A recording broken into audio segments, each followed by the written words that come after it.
Hi, I'm Sandy Genovese, and welcome to this episode of the Ellison Education video series. You can start out the new year with journals that your students first can make, and then they can write in them every week, their thoughts and their activities. And I've created one that I want to share with you. Here it is on the table. You can see that I've used different size numbers to decorate the cover for the year 2014.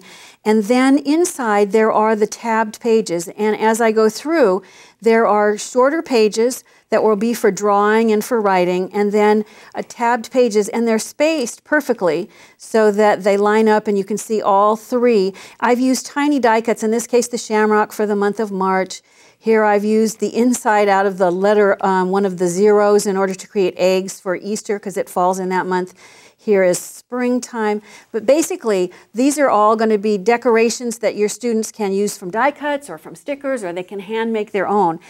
To begin with, you want to create the journal. So if you look at the table, you can see that it's a 3-die set, and one die will cut the front cover, the back cover, and all the inside pages.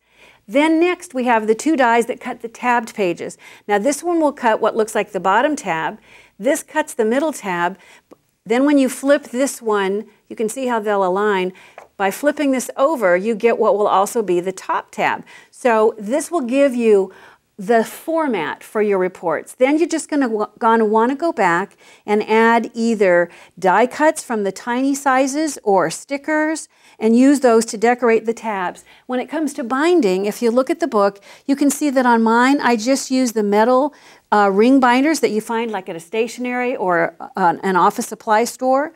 Here is an example. If you're not familiar, very inexpensive, you can get these plastic, they're actually bird leg bands. And all you need to do is stack your papers up. They work really like a keychain. They're very flexible, so it allows you to just place it over. And if I show the back, you can see I've just got the whole thing trapped inside, and then I just twist. And when you twist it all the way, you can see how it will connect and create the binding for this. But it really doesn't matter how you bind it, because either way, your kids are sure to love making these journals, and then they're likely to save them all the way into adulthood because they're going to love looking back through and seeing what was important to them when they were in school.